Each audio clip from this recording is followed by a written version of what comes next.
Well, after the news conference, I sat down with Tyson Fury to discuss his superb achievement, that controversy that sometimes dogs him, and about whether he really could, after achieving his dream, walk away from the sport.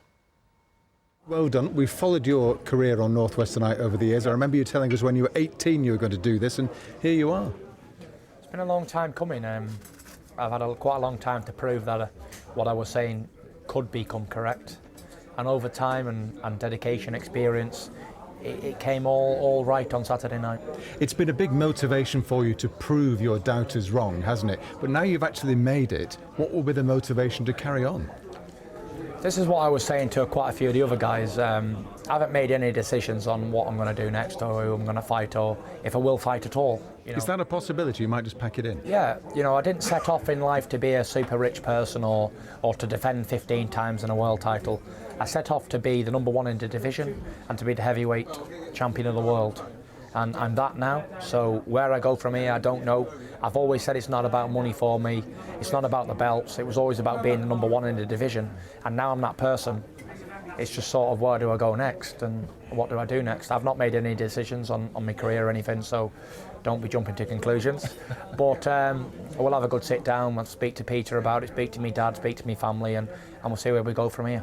You've been named after Mike Tyson. How do you compare yourself now with the other great heavyweights? Well, to be honest, it's more of an honour for me to be mentioned in the same lines as those guys, because growing up as a child you see these on the TV and you see all the great champions from the past, and now my name goes down in history. Well, your uncle mentioned your name alongside Muhammad Ali's, didn't he, during the press conference? That's right, yeah. A lot of people have been making the same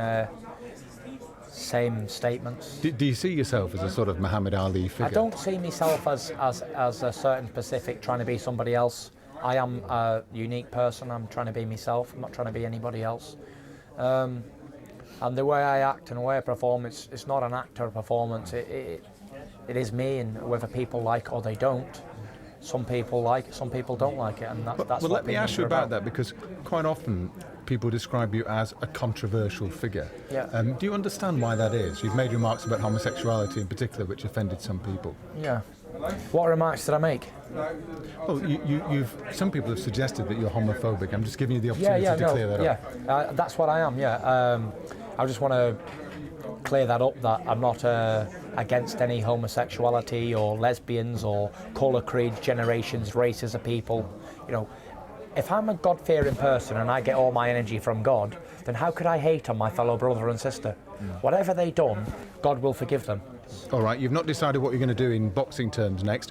What are you going to do in the next few weeks?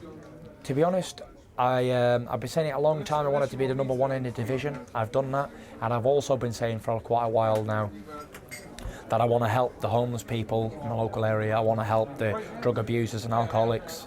I want to do something positive with my status rather than doing the usual stuff, buying crazy stuff and all that.